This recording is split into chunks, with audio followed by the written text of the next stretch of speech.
Friends ನೋಡಿ ಇಲ್ಲಿ ನಾನು ಆ್ಯಕ್ಚುಲಿ ಅಲ್ಲಿ ಇಲ್ಲಿ ಎಲ್ಲ ನೋಡ್ತಾ ಇದ್ದೆ ಏನಂತ ಗರ್ ಸೋಪಿಂದು ಅದೇನಾರ ಲೈಕ್ ಉಪಯೋಗ ಏನಾರ ಆಗುತ್ತಾ ಅಂತ ನೋಡಿ ಇಲ್ಲಿ ಗರ್ ಸೋಪನ್ನ ತಂದಿದ್ದೀನಿ. ಇದರಲ್ಲಿ ಐ ಥಿಂಕ್ 118 ರೂಪೀಸಿಗೆ 4 ಪೀಸಸ್ ಬಂದಿದೆ. ಅದಕ್ಕೆ ಫಸ್ಟು ಹೆಂಗಿದೆ ಅಂತ ಮೊದಲು ಈಗ ನೋಡೋಣ. ಚಾಕು ತಂದಿದೆ ತಳಿ ಫಸ್ಟ್ ಈಗ ಚಾಕು ತೊಗೊಬರ್ತೀನಿ. ಫ್ರೆಂಡ್ಸ್ ಇಲ್ಲಿ ನೋಡಿ ಈಗಿನ ಜಸ್ಟ್ ಚಾಕು ತೊಗೊಬಂದು ಬಾಕ್ಸ್ನ ಓಪನ್ ಮಾಡಿದ್ದೀನಿ. ನೋಡಿ ಪ್ಯಾಕ್ ಆಫ್ 4 ನೀವು ನೋಡ್ತಾ ಇದ್ದೀರಲ್ಲ 4 ಬಂದಿದೆ. ಇದು ಹೆಂಗಿದೆಯೋ ಏನೋ ಅದೆಲ್ಲ ನನಗೇನೂ ಗೊತ್ತಿಲ್ಲ. ಬಟ್ ಫಸ್ಟ್ ಟೈಮ್ ಆರ್ಡರ್ ಮಾಡಿದ್ದು, ಯೂಸ್ ಆಗುತ್ತೆ ಅಲ್ವೋ ಅದೆಲ್ಲ ಗೊತ್ತಿಲ್ಲ. ಫಸ್ಟ್ ಟೈಮ್ ಆರ್ಡರ್ ಮಾಡಿರೋದು. ಒಂದ್ಸಲಿ ಏನೋ ಎಕ್ಸ್ಪ್ಲೋರ್ ಮಾಡೋಣ ಅಂತ ಇದ್ದೀನಿ. ನೋಡ್ತಾ ಇದ್ದೀರಾ 4 ಬಂದಿದೆ, 1 ಅಲ್ಲ 2 ಅಲ್ಲ 4, ಟೋಟಲ್ 4 ಬಂದಿರೋದು. ಅದು ಗಸ್ ಸೋಪ್ ಅಂತ. ಫ್ರೆಂಡ್ಸ್ ನಾನು ತರ್ಸಿದ್ದೀನಿ. ಇದನ್ನು ಯೂಸ್ ಮಾಡಿದ್ಮೇಲೆ ಯಾವ ಥರ ರಿಸಲ್ಟ್ ಬಂದಿದೆ ಅಂತ ನಾನು ತೋರಿಸ್ತೀನಿ. ಐ ಥಿಂಕ್ ಆಲ್ಮೋಸ್ಟ್ ಉಪಯೋಗ ಆಗುತ್ತೆ ಅಂತ ಅಂದ್ಕೊಂಡಿದ್ದೀನಿ. ಅದು ಫೈನಲ್ ಹೆಂಗೆ ನಾನು ರಿಸಲ್ಟ್ ಯಾವ ಥರ ಬರುತ್ತೆ ಅಂತ ಲಾಸ್ಟಲ್ಲಿ ನಾನು ನಿನಗೆ ತೋರಿಸ್ತೀನಿ. ಆ್ಯಕ್ಚುಲಿ ಏನಂದರೆ ಈಗ ಅಮ್ಮ ಹೇಳ್ತಾ ಇದ್ರು ಏನಂತ ಇವತ್ತು ಮ್ಯಾಂಗೋ ಫುಟ್ಟಿಂಗ್ ಮಾಡೋಣ ಅಂತ. ಅದಕ್ಕೆ ನೋಡಿ ನಮ್ಮಮ್ಮ ಏನೇನೋ ರೆಡಿ ಮಾಡಿ ಇಟ್ಕೊಂಡಿದ್ದಾರೆ. ಏನೇನೋ ನೋಡಿ ಮಾವಿನ ಹಣ್ಣು, ಸಕ್ಕರೆ, ಹಾಲು ಗೀಲು ಏನೇನೋ ಇನ್ನೂ ವೆರೈಟಿಯಲ್ಲೇ ಎತ್ತಿ ಹಿಡ್ಕೊಂಡಿದ್ದಾರೆ ಮಾಡೋಕ್ಕೆ. ನೋಡಿ ಬನ್ನಿ ಏನು ಮಾಡ್ತಾರೋ ಏನೋ ಗೊತ್ತಿಲ್ಲ. ಅಷ್ಟು ನೋಡೋಣ ಏನು ಮಾಡ್ತಾರಂತ. ಇವತ್ತು ಏನು ಮಾಡ್ತಿದ್ಯಾ? Mango pudding. ಮ್ಯಾಂಗೋ ಫುಟ್ಟಿಂಗಾ? ಅದರಿಂದ ಏನು ಮಾಡ್ಬೋದು ನೋಡು, ಏನು ಮಾಡ್ಬೋದು ಅಂತ. ಒಂದು ಸ್ವೀಟ್ ಥರನಾ? ಓ ಈಗ ಫಸ್ಟ್ ಮಾವಿನ ಹಣ್ಣು ಕುಯ್ಕೊಳ್ಳೋದಾ? ಎಲ್ಲ ಮಾವಿನ ಹಣ್ಣು ಇಲ್ಲಿ ಅದು 3. ಎಷ್ಟು ಮಾವಿನ ಹಣ್ಣು ಬೇಕು ಅದಕ್ಕೆ? 3 ಮಾವಿನ ಹಣ್ಣು ತೊಗೊಂಡಿದ್ದೀನಿ ನಾನು. 3 ಮಾವಿನ ಹಣ್ಣು ನಾವು ಎಷ್ಟೆಲ್ಲ ತಗೋಬೋದಾ? ಎಷ್ಟಾಗುತ್ತೆ ಹಂಗೆ ನೀನೀಗ 3 ಮಾವಿನ ಹಣ್ಣು ತೊಗೊಂಡಿರೋದು. ಈಗ ಏನು ಮಾಡ್ತಾ ಇರೋದು? ಎಲ್ಲ ಮಾವಿನ ಹಣ್ಣು ಕಟ್ ಮಾಡ್ಕೊಂಡು ಹಾಕೊಳ್ತೇವೆ. ಮಾವಿನ ಹಣ್ಣ ಎಲ್ಲ ಕಟ್ ಮೀನ್ಸ್ ಅದು ಈ ಥರ ಮಾಡೋದಾ? ಒಳಗಿಂದ ಹಣ್ಣು ತಗೊಳ್ಳೋದು. ಒಳಗಿಂದ ಹಣ್ಣು.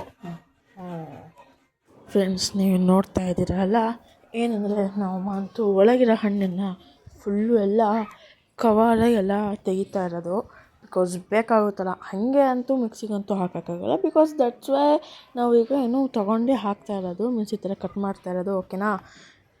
ಏನೇನು ಹಾಕ್ತಾ ಇರೋದು? ಮಾವಿನ ಹಣ್ಣು ಫಸ್ಟ್ ಮಾವಿನ ಹಣ್ಣ. ಈಗ ಇಷ್ಟು ತನಕ ಕುಯ್ದಿದ್ದು ಮಾವಿನ ಹಣ್ಣ. ಈಗ 3 ಕಟ್ ಮಾಡ್ಕೊಂಡ್ವಲ್ಲ, ಅದು ಮಾವಿನ ಹಣ್ಣು 3.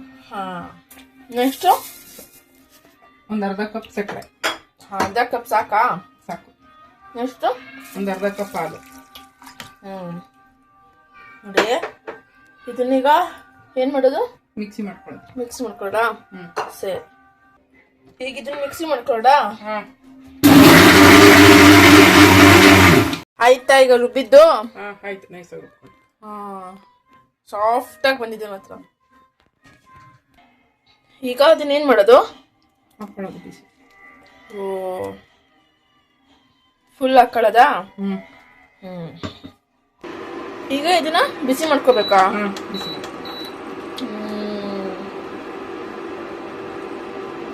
ಅತ್ತ ಎಷ್ಟೊತ್ತು ಬೇಕು ಬೇಯಿಸಕ್ಕೆ? ಬೇಕು ಒಂದು 10 10 ನಿಮಿಷ. ನಿಮಿಷ. 10 ನಿಮಿಷ ಆಯ್ತೇನೋ? ಇಲ್ಲ, ಆಗಿಲ್ಲ. ಇನ್ನೂ ಆಗಿಲ್ವಾ? ಸರಿ, ಈಗ ಇದನ್ನ ಈಗ 1-2 ಸ್ಪೂನ್ ಕಾರ್ನ್ಫ್ಲೋರಾ? 2 ಸ್ಪೂನ್ ಸಾಕಾ? 2 ಸ್ಪೂನ್ ಸಾಕು. ಎಷ್ಟು? ಹಾಲು ಹಾಕೊಂಡು ಮಿಕ್ಸ್ ಮಾಡ್ಕೊಂಡು ಕಲಿಸ್ಕೋಬೇಕು. ಹಾಲು ಎಷ್ಟು? ಹಾಲು 2 ಸ್ಪೂನ್. 2 ಸ್ಪೂನು ಹಾಲು. ಅದನ್ನ ಮಿಕ್ಸ್ ಮಾಡ್ಬೇಕಲ್ಲ? ಇದೇನಕ್ಕೆ? ಅದಕ್ಕೆ ಹಾಕೋಕೆ ಮ್ಯಾಂಗೋದು. ಓ ಇದಕ್ಕೆ ಮಿಕ್ಸ್ ಮಾಡೋದ ಈಗ? ಓಕೆ. ಅವೆರಡು ಮಿಕ್ಸ್ ಫುಲ್ಲು ಜೆಲ್ಲಿ ಥರ ಬರಬೇಕಲ್ಲ, ಸಾಫ್ಟ್ ಆಗೋದು. ಓ ಜೆಲ್ಲಿ ಥರ ಬರಬೇಕಾ? Okay okay. ಅದನ್ನ ಈಗ ಮಿಕ್ಸ್ ಮಾಡಬೇಕಾ? ಅದು ಕಾರ್ನ್ಫ್ಲೋರ್ ಮತ್ತೆ ಹಾಲು ಮಿಕ್ಸ್ ಮಾಡಿದ್ದಲ್ಲ? ಓಕೆ. ನೋಡಿ ಇವೆರಡು ಈಗ ಮಿಕ್ಸ್ ಮಾಡ್ತಾ ಇರೋದು. ಅದು ಜೆಲ್ಲಿ ಥರ ಬರೋಕ್ಕೆ ಅದು ಮಿಕ್ಸ್ ಮಾಡಬೇಕಲ್ಲ? ಕಾರ್ನ್ಫ್ಲೋರು ಮತ್ತೆ ಮಿಲ್ಕ್ ಹಾಕ್ಬಿಟ್ಟು. ಓಕೆ. ಚಿಟಿಕೆ ಸಾಲ್ಟ್ ಹಾಕು. ಓಕೆ. ಸ್ವಲ್ಪ ಸಾಕಾ? ಸ್ವಲ್ಪ ಸಾಕಲ್ಲ? ಸರಿ. ಏನೋ ಏಲಕ್ಕಿ ಪುಡಿ ಸ್ವಲ್ಪ. ಏಲಕ್ಕಿ ಪುಡಿನ? ಏಲಕ್ಕಿ ಪುಡಿ ಸ್ವಲ್ಪ ಸಕ್ಕರೆ ಹಾಕಿ ಪೌಡರ್ ಮಾಡ್ಕೊಂಡಿದ್ದೀನಿ, ಅದನ್ನ ಹಾಕ್ತೀನಿ. ಯಾವ ಥರ ತೋರಿಸು? ಏಲಕ್ಕಿ ಪುಡಿ ಮತ್ತೆ ಸಕ್ಕರೆನಾ? ಅದು ಪುಡಿ ಮಾಡಿಯೋದಾ? ಓಕೆ ನೋಡಿ, ಮಿಕ್ಸ್ ಮಾಡೋದೀಗ. ಅದೊಂಥರ ಗಮ್ ಅಂತ ಸ್ಮೆಲ್ ಬರ್ತಾ ಇದೆ. ಇದು ಮಾಡ್ತಿರೋದು ನೋಡಿ, ತುಂಬಾ ಗಮ್ ಅಂತಿದೆ ಮತ್ತೆ ಸ್ಮೆಲ್ಲು. ರೆಡಿ ಇದು ಈಗ ಆಯ್ತು. ಇಷ್ಟ ತನಕ ಬೇಯಿಸಿರೋದಲ್ಲ ಅದಕ್ಕೆ ರೆಡಿ ಆಯ್ತಲ್ಲ. ಬೌಲಿಗ ಆಮೇಲೆ ತೆಗ್ದೆ ಫ್ರಿಜ್ಜಿಗೆ ಇಕ್ಕದಾ?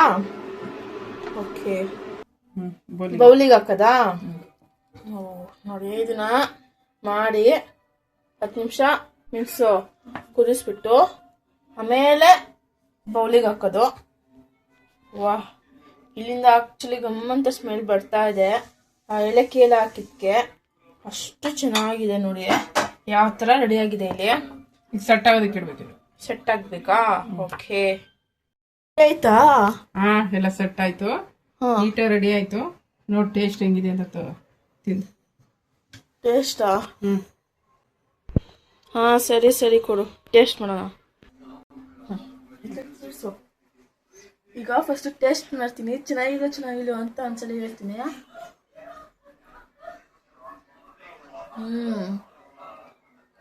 ಆಕ್ಚುಲಿ ತುಂಬ ಸಕ್ಕತ್ತಾಗೈತೆ ಅಂತ ಅನ್ನೋರು ಫ್ರೆಂಡ್ಸ್, ನೀವು ಸಮೇತ ಇದೇ ರೆಸಿಪಿನ ಪ್ಲೀಸ್ ಮನೇಲಿ ಒಂದ್ಸರಿ ಟ್ರೈ ಮಾಡಿ. ನಾನು ಹೇಳಿದ್ನಲ್ಲ ಏನೇನು ಹಾಕಬೇಕು ಅಂತ. ಪ್ಲೀಸ್ ಇನ್ನೂ ಯಾರ್ಯಾರು ಸಬ್ಸ್ಕ್ರೈಬ್ ಮಾಡ್ಕೊಂಡಿಲ್ಲ ಪ್ಲೀಸ್ ಯಾರು ಸಬ್ಸ್ಕ್ರೈಬ್ ಮಾಡ್ಕೊಳ್ಳಿ, ಲೈಕ್ ಮಾಡಿ ಮತ್ತು ಶೇರ್ ಮಾಡಿ. ಡೈಲಿ ಇದೇ ಥರ ವೀಡಿಯೋಸ್ ಬರ್ತಿರುತ್ತೆ. ಇನ್ನೂ ಯಾರ್ಯಾರು ಸಬ್ಸ್ಕ್ರೈಬ್ ಮಾಡ್ಕೊಂಡಿದ್ರೆ ಪ್ಲೀಸ್ ಯಾರು ಸಬ್ಸ್ಕ್ರೈಬ್ ಮಾಡ್ಕೊಳ್ಳಿ. ಮತ್ತು ಅದರಿಗೆ ಬಾಯ್. ಇದಂತೂ ತುಂಬ ಸಕ್ಕತ್ತಾಗಿತ್ತು ಅಂದರೆ ವಾ, ಟೇಸ್ಟ್ ಮಾತ್ರ ತುಂಬ ಸಕ್ಕತ್ತಾಗಿತ್ತು. ಬಟ್ ಲಿಟಲ್ ಬಿಟ್ ಇನ್ನೂ ಸ್ವಲ್ಪ ಬಿಸಿ ಇದೆ ಅಂತ ಅನ್ಸೋದು. ಫ್ರಿಜ್ಜಲ್ಲಿ ಇಕ್ಕಿಲ್ಲ ಅಂತಲ್ಲ, ಬಟ್ ತುಂಬ ಇನ್ನೊಂದು ಸ್ವಲ್ಪ ಒಂದು 15 ಮಿನಿಟ್ಸ್ ಬೇಕಾಗಿತ್ತು ಅಂತ ಅನ್ಕೊಂಡಿದ್ದೀನಿ ನಾನು. ಬಟ್ ಇದು ತುಂಬ ಚೆನ್ನಾಗಿತ್ತು ಅಂತ ಅನ್ಬೋದು. ಮತ್ತೆ ಅದಕ್ಕೂ ಬಾಯ್.